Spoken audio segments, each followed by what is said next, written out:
जय माता दी। आप सभी को शारदीय नवरात्रि 2025 की ढेरों शुभकामनाएं। प्रिय दर्शकों, आज हम बात करेंगे आने वाले शारदीय नवरात्रि की। नवरात्रि आने वाली है और नवरात्रि की जो तैयारियां हैं वो भी आरंभ हो गई हैं। जो शारदीय नवरात्रि है इसका महत्व बहुत अधिक है। तो आज के इस वीडियो में हम बताएंगे कि नवरात्रि किस दिन से आरंभ हो रही है, कौन सा नवरात्रि किस दिन रहेगा, माता के किस रूप की पूजा किस दिन आपको करनी चाहिए। नवरात्रि में घट स्थापना जो की जाती है, आप जो चौकी लगाते हैं, चौकी बिछाते हैं, चौकी पर स्थापना जो करते हैं वो किस दिन करनी है, क्या शुभ मुहूर्त रहेगा। घट स्थापना करेंगे तो जो कलश स्थापित करते हैं उसमें क्या क्या वस्तुएं डालनी चाहिए और उसमें क्या उसकी प्रक्रिया है। साथ ही बताएंगे पूजा विधि क्या है, कलश की स्थापना करनी कैसे होती है। आपको बताएंगे खेतड़ी कब बोनी है, जवारे जो बोए जाते हैं वो कैसे बोए जाने चाहिए, कौन से वस्तु को कौन से स्थान पर रखना चाहिए। अखंड ज्योत यदि आप जलाना चाहते हैं तो उसकी क्या विधि है और क्या विधान है। क्या इस नवरात्रि के नियम रहेंगे, माता की सवारी क्या रहने वाली है, ये बड़ा महत्वपूर्ण होता है क्योंकि माता की सवारी के अनुसार उसका फल निर्धारित होता है। तो बताएंगे कि इस बार माता किस पर सवार होकर आ रही हैं। नवरात्रि में घटत बढ़त तो नहीं है, कम ज़्यादा तो नहीं है। इस प्रकार से संपूर्ण जानकारी आने वाली शारदीय नवरात्रि के विषय में आपको प्रदान की जाएगी। नवरात्रि इस बार थोड़ा जल्दी है, अक्टूबर में आती है ज़्यादातर, लेकिन इस बार सितंबर में ही आ रही है। तो बहुत कम समय रह गया है प्रिय भक्तों, इसीलिए आपके लिए जानकारी लेके आए हैं। जानकारी आरंभ करें उससे पहले आपसे निवेदन है कि वीडियो यदि थोड़ा सा भी उपयोगी लगे तो कृपया एक बार लाइक अवश्य कर दीजिएगा। माँ जगदम्बा का आशीर्वाद प्राप्त करने के लिए, अपने नवरात्रि अनुष्ठान की सफलता के लिए कमेंट बॉक्स में अवश्य लिखिएगा जय माता दी। माता आप सब पर कृपा करेंगी और आप सभी के दुखों का अंत करेंगी, खुशियों का आगमन होगा।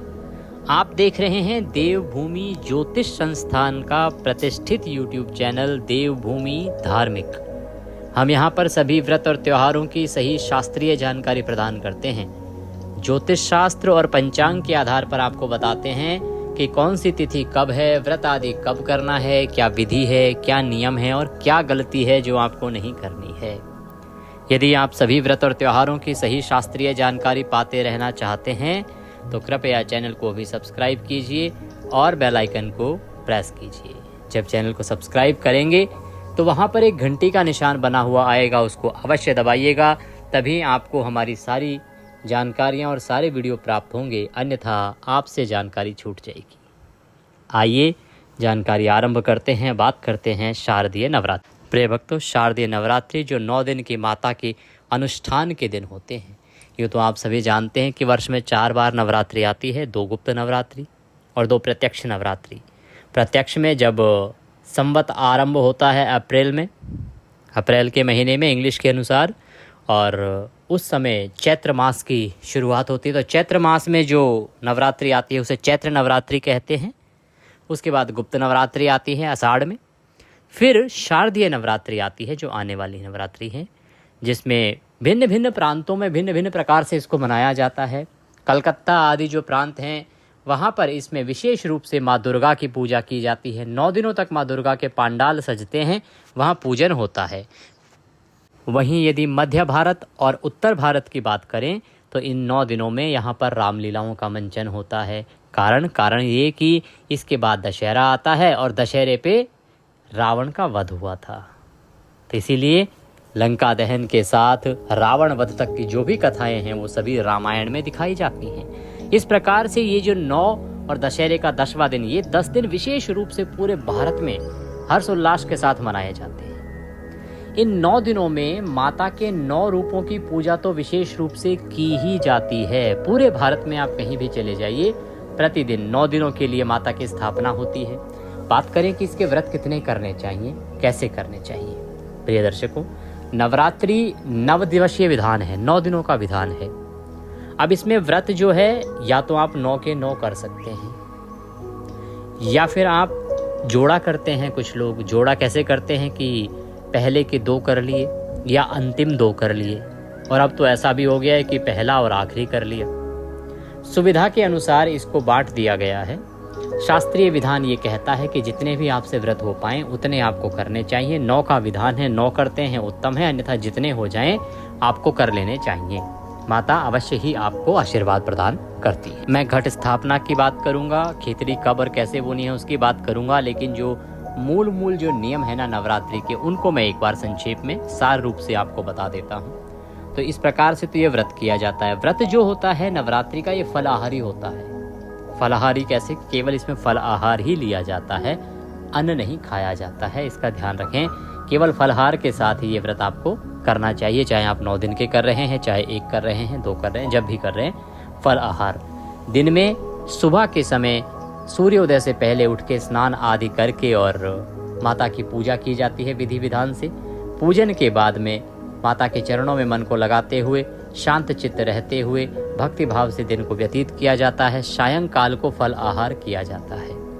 ऐसा अलग बात है कि अगर किसी की शारीरिक क्षमता अलग है या कोई परेशानी होती है तो बीच में जूस भी ले लेते हैं लेने वाले, और दूध भी ले लेते हैं। लेकिन व्रत का नियम फलाहारी है कि आपको केवल एक ही बार इसमें फल आहार करना चाहिए। सायंकाल को फलाहार का नियम कहा गया है।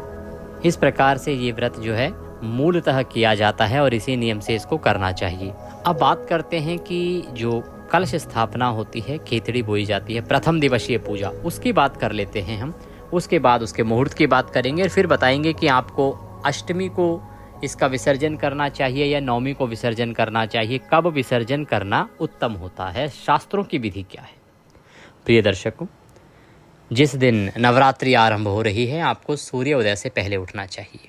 उठने के बाद स्नान आदि से निवृत्त हो जाइए, स्वच्छ वस्त्र धारण कर लीजिए और आपका जो भी पूजा स्थल है जहाँ पर आप माता की पूजा करते हैं, अगर आप जोत जगाते हैं और खेतड़ी बोते हैं, चौकी सजाते हैं, तो उस स्थान की अच्छे से साफ़ सफाई कीजिए। सारी सामग्री को एकत्र करके रख लीजिए। सामग्री जो है वो क्या क्या होनी चाहिए उसको नोट कर लीजिए। इसको एक दिन पहले ही ला के रख लीजिएगा। सामान्य से सामान्य पूजा विधि मैं आपको बता रहा हूँ, जिसको कि प्रत्येक मनुष्य, प्रत्येक व्यक्ति अपने घर में कर सके। इसके लिए माता की कोई चित्र या प्रतिमा आपके पास होनी चाहिए, कोई तस्वीर होनी चाहिए। उनको विराजमान करने के लिए, स्थापित करने के लिए चौकी लीजिए। चौकी पर बिछाने के लिए लाल रंग का वस्त्र ले लीजिए। इसके अतिरिक्त रौली, मौली, पान, सुपारी, लौंग, इलायची, धूप, दीप और नैवेद्य में फल ले लीजिएगा। इसके अतिरिक्त इत्र अवश्य लीजिएगा, जनेऊ लीजिएगा। पान का पत्ता मैंने आपको बताया है, तो पान के पत्ते आप कम से कम 2 लीजिएगा।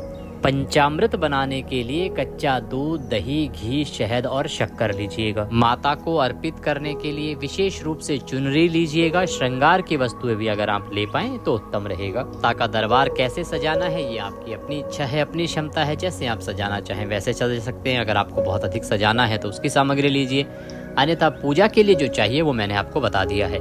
ये सारी सामग्री आप एकत्र कर लीजिए। एक तांबे का लोटा लीजिए, उसमें पहले गंगा जल भरिए, फिर शुद्ध जल भरिए। और खेतड़ी बोने के लिए मिट्टी का एक सकोरा आपके पास आएगा, सकोरा ही कहते हैं उसको, खेतड़ी बोने के लिए। इसमें एक बार ध्यान दीजिएगा, बहुत सारे लोग जो हैं प्लास्टिक के किसी बर्तन में खेतड़ी बोते हैं, जो कि अनुचित है, कभी नहीं बोनी चाहिए। सबसे उत्तम होता है मिट्टी का एक सकोरा आता है, मिट्टी का एक पात्र आता है खेतड़ी बोने के लिए, वह लीजिए। और उसमें भरने के लिए जो मिट्टी आती है, उपजाऊ मिट्टी होती है, वह अवश्य लीजिएगा। 50 ग्राम जौ बहुत रहेंगे, 50 ग्राम जौ ले लीजिएगा। कलश की अगर आप स्थापना कर रहे हैं तो कलश स्थापना के लिए मिट्टी का कलश ले सकते हैं, या घर में कोई कलश आपके पास है तांबे का या लोटा आदि भी ले सकते हैं कलश के रूप में। उसमें डालने के लिए सुपारी लीजिएगा, हल्दी की गांठ लीजिएगा, थोड़ी सी दूर्वा लीजिएगा, एक चांदी का सिक्का अवश्य ही ले लीजिएगा। उस पर रखने के लिए पूर्ण पात्र होना चाहिए। और एक नारियल लीजिएगा। नारियल पर लपेटने के लिए लाल रंग का वस्त्र या फिर मौली का भी प्रयोग आप कर सकते हैं। नारियल यदि पानी वाला मिल जाए उत्तम है, और जटा वाला लीजिएगा। कुछ लोग छिला हुआ नारियल ले आते हैं, वो नहीं चलता इसमें। श्रीफल में जटा वाला पूरा नारियल लीजिएगा। अखंड ज्योत यदि आप जलाना चाहते हैं तो अखंड ज्योत के लिए आपके पास पात्र होना चाहिए। अगर आपके पास बड़ा दीपक है तो उत्तम है, आप ला सकते हैं तो लाइएगा, अन्यथा किसी बड़ी कटोरी आदि में भी आप अखंड ज्योत जला सकते हैं। कटोरी या बड़ा कटोरा जो लीजिए उसमें भी अखंड ज्योत जला सकते हैं बड़ी बत्ती बनाने के बाद। घी की जहाँ तक बात है, 9 दिन में लगभग 1.5 किलो घी लग जाता है हमारे यहाँ। आपके यहाँ कितना लगेगा जो आप देखिएगा। कई बार ज्योत ज़्यादा तेज़ चलती है तो ज़्यादा भी लगता है, पर लगभग 1 से 1.5 किलो घी लगता है। 1 किलो घी आप अवश्य ला के रख लीजिएगा अगर आपको 9 दिन तक ज्योत जलानी है तो। पंच पल्लव ले आइएगा, आम के पत्ते या अशोक के पत्ते, दरबार पर सजाने के लिए भी ला सकते हैं, अन्यथा जब आप कलश पर रखेंगे उसके लिए तो चाहिएंगे ही। आपको कम से कम आधा किलो चावल की आवश्यकता होगी, या 250 ग्राम चावल 250 ग्राम गेहूं ले लीजिएगा, क्योंकि कुछ तो कलश के नीचे रखे जाएंगे, कुछ उसके पूर्ण पात्र में रखे जाएंगे और कुछ पूजा में प्रयोग होंगे। ये सारी सामग्री है जो आपने एकत्र कर लेनी है एक दिन पहले ही, क्योंकि पूजा का मुहूर्त जो है वो सुबह सुबह का रहने वाला है। तो ये सारी सामग्री एकत्र कर लीजिए, स्नान आदि से निवृत्त होइए और सारा सामान एकत्र कीजिए। लोटा लीजिए तांबे का, उसमें पहले गंगा जल भरिए, फिर शुद्ध जल भरिए और उत्तर दिशा की ओर मुख करके बैठ जाइए। उत्तर दिशा में उपयुक्त स्थान ना हो तो पूर्व की ओर मुख करके भी बैठ सकते हैं। अब एक फूल लीजिए और फूल से जो लोटे में जल लिया है ना, उस जल से छींटे दीजिए सभी सामग्री पर और स्थान पर। इससे वह स्थान शुद्ध हो जाएगा, पवित्र हो जाएगा। ओम पवित्र हो पवित्रवांग सर्वांग वस्तांगतो विवाम यह स्मरेत पुंडरीकाक्षम सभयंतरः शुचिः ओम।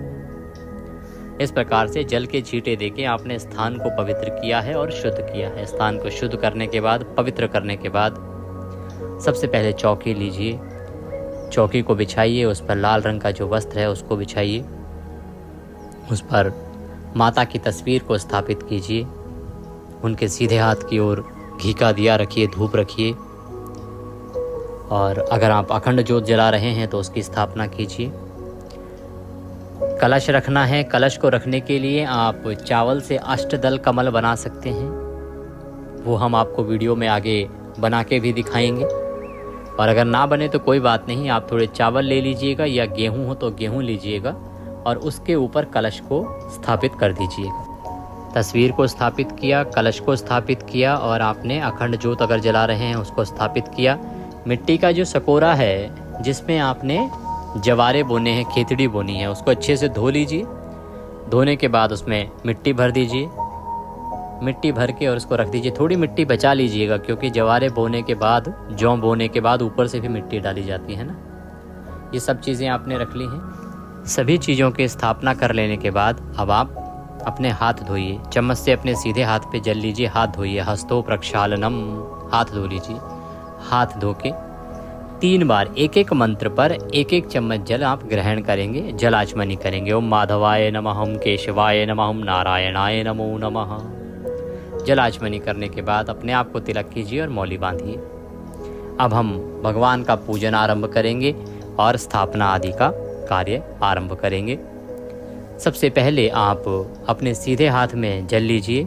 जल लेने के बाद 1 रुपये का सिक्का उसमें दक्षिणा के रूप में कम से कम रखिए। थोड़े से अक्षत और फूल ले लीजिए और संकल्प करेंगे हम पूजन का और व्रत का। 3 बार बोलिए ओम श्री विष्णु, ओम श्री विष्णु, ओम श्री विष्णु।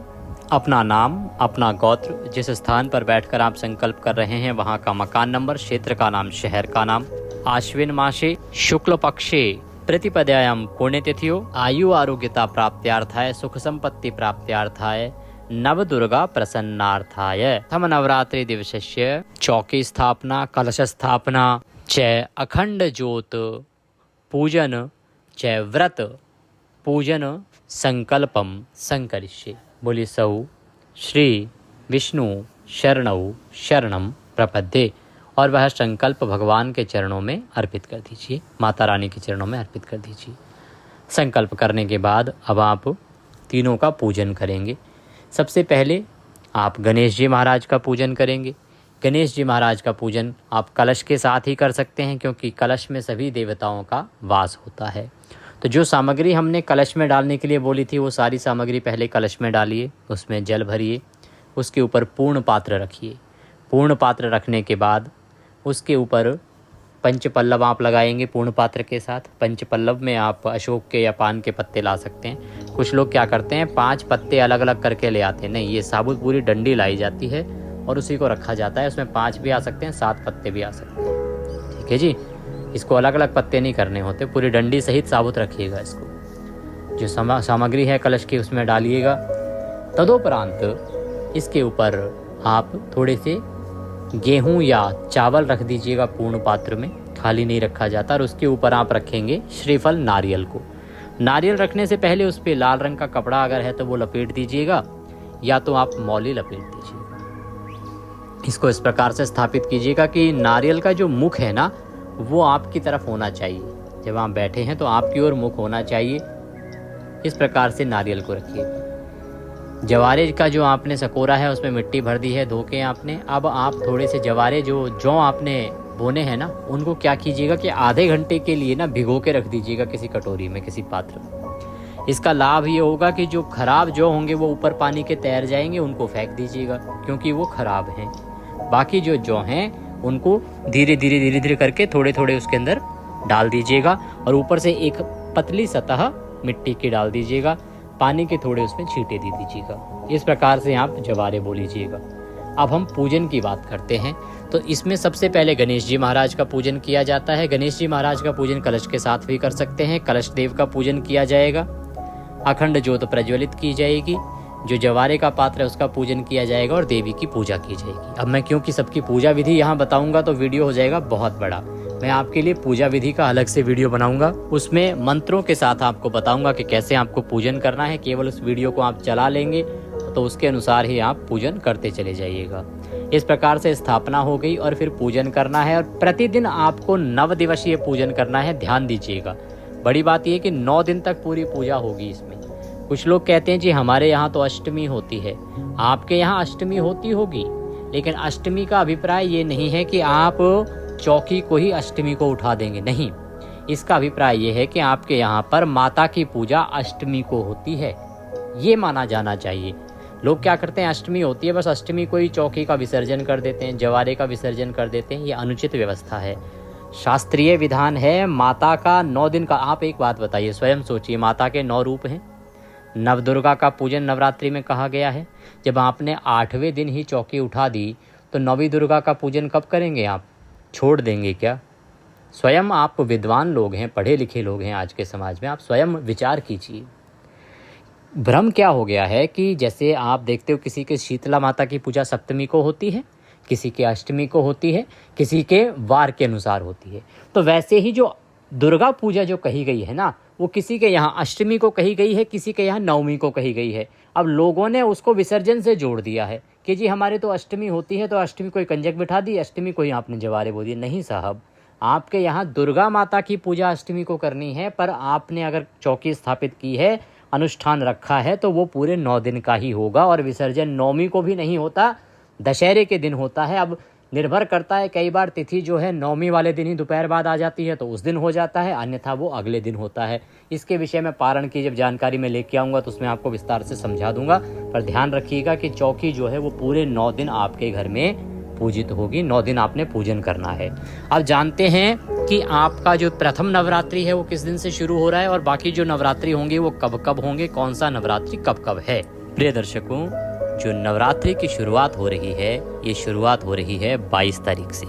22 सितंबर को प्रथम नवरात्रि है। 22 तारीख को सूर्य के मुख से प्रतिपदा है, इसीलिए प्रथम नवरात्रि होगी और इसी दिन आपने चौकी बिठानी है, माता की स्थापना करनी है और अनुष्ठान को आरंभ करना है 22 तारीख को। शुभ मुहूर्त की अगर हम बात करें तो प्रिय दर्शकों, इसका शुभ मुहूर्त रहेगा सुबह सुबह सूर्य उदय के साथ ही जो शुभ मुहूर्त है वो आरंभ होगा, क्योंकि उत्तम चौघड़िया है। 6:13 पर सूर्य उदय है, 6:13 से और 7:43 तक का जो समय है ये बड़ा उत्तम है। इसमें आप कर सकते हैं कलश स्थापना। इसके बाद 1.5 घंटे का जो है वो चौघड़िया खराब है, काल का समय आएगा, उसमें नहीं करना है। इसीलिए फिर आप इसको कर सकते हैं 9:15 बजे से और 11:15 बजे तक। ये उत्तम मुहूर्त है, इसमें आप घट स्थापना कीजिए, कलश स्थापना कीजिए, बड़ा कल्याणकारी रहेगा। नवरात्रि की अगर बात करें तो प्रथम नवरात्रि जो है वो 22 सितंबर को है, माँ शैलपुत्री की पूजा करेंगे। द्वितीय नवरात्रि माँ ब्रह्मचारिणी की पूजा 23 को होगी। 24 को चंद्रघंटा की पूजा है। माता के चंद्रघंटा स्वरूप की पूजा जो है वो तीसरे नवरात्रि पे होती है और 25 तारीख को भी इस बार तृतीया जो है ना वो बढ़ गई है। तीसरा नवरात्रि इस बार 2 दिन हो गया है, इसीलिए इस बार नवरात्रि एक अधिक होगा। तीसरा नवरात्रि 2 दिन का होगा। 26 को चौथा नवरात्रि की कुष्मांडा माता की पूजा होगी। 27 को स्कंद माता की, 28 को कात्यायनी माता की, 29 को माँ कालरात्रि की, 30 को माँ सिद्धिदात्री की और 1 अक्टूबर को माँ महागौरी की पूजा के साथ नवमी होगी। इस प्रकार से अष्टमी 30 को रहेगी और नवमी रहेगी 1 तारीख को, महानवमी जिसको कहते हैं, और दशहरा रहेगा 2 अक्टूबर को। ये आने वाला जो नवरात्रि है उसका पूरा मैंने आपको शेड्यूल बता दिया है कैसे रहने वाला है। इसको ध्यान से देख लीजिएगा। बाकी प्रतिदिन मैं आपको माता के सभी रूपों का पूजन बताऊंगा कि कौन से दिन माता के किस रूप का पूजन आपको कैसे करना है, क्या भोग लगाना है, क्या मंत्र रहेगा, ये मैं आपको प्रतिदिन जानकारी देता रहूँगा। प्रतिदिन की जो कथा होगी माता के स्वरूप की, वह भी मैं आपको प्रत्येक दिन अपने चैनल पर सुनाता रहूँगा। तो चैनल पर नए हैं तो सब्सक्राइब कर लीजिए और बेल आइकन को अवश्य दबाइएगा, क्योंकि ये एक ज्योतिष संस्थान का चैनल है। यहाँ पर सभी प्रकार की जो जानकारियाँ हैं वो पंचांग और ज्योतिष शास्त्र के आधार पर ही दी जाती हैं। इसके अतिरिक्त यदि आप दिवाली पूजन के लिए बुकिंग करना चाहते हैं तो आप नंबर नीचे आ रहा है उस पर संपर्क कर सकते हैं। दक्षिणा आदि यदि कुछ भी भेजना चाहते हैं तो 900 से जो नंबर आ रहा है उस पर भेज सकते हैं। ये थी जानकारी नवरात्रि के विषय में। कुछ पूछना चाहते हैं, कहना चाहते हैं तो कमेंट बॉक्स में अवश्य लिख के पूछ सकते हैं, कह सकते हैं। माता रानी सब पर कृपा करें। जय माता दी।